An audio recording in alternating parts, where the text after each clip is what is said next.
उन्वान खामोशी कैसे गुस्से का हल है। नजमतुन तकर्र।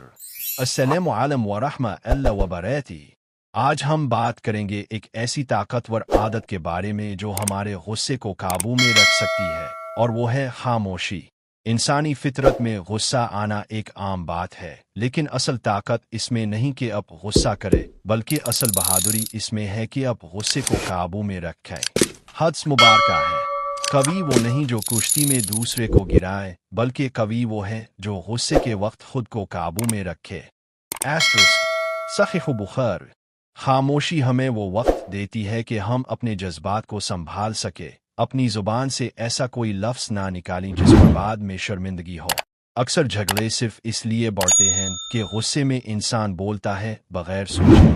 खामोशी एक ब्रेक की तरह है जो ज़हन को सोचने, दिल को संभालने और मामले को बेहतर अंदाज से देखने का मौका देती है।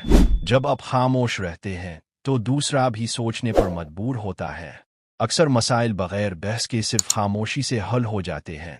लिहाजा जब भी गुस्सा आए फौरन बोलने के बजाय खामोश हो जाएं, पानी पी लें, जगह बदल ले, वज़ू कर ले। ये छोटे इक़दामात बड़े फ़ायदे ला सकते हैं। एडर खामोशी वक्ती होती है, लेकिन इसके असरात देरपा होते हैं। एस्टरिस्क अल्लाह ताला हमें सब्र, बर्दाश्त और खामोशी जैसे अजीम अखलाक अपनाने की तौफीक दे। आमीन। जज़ाकुमुल्लाह खैरन।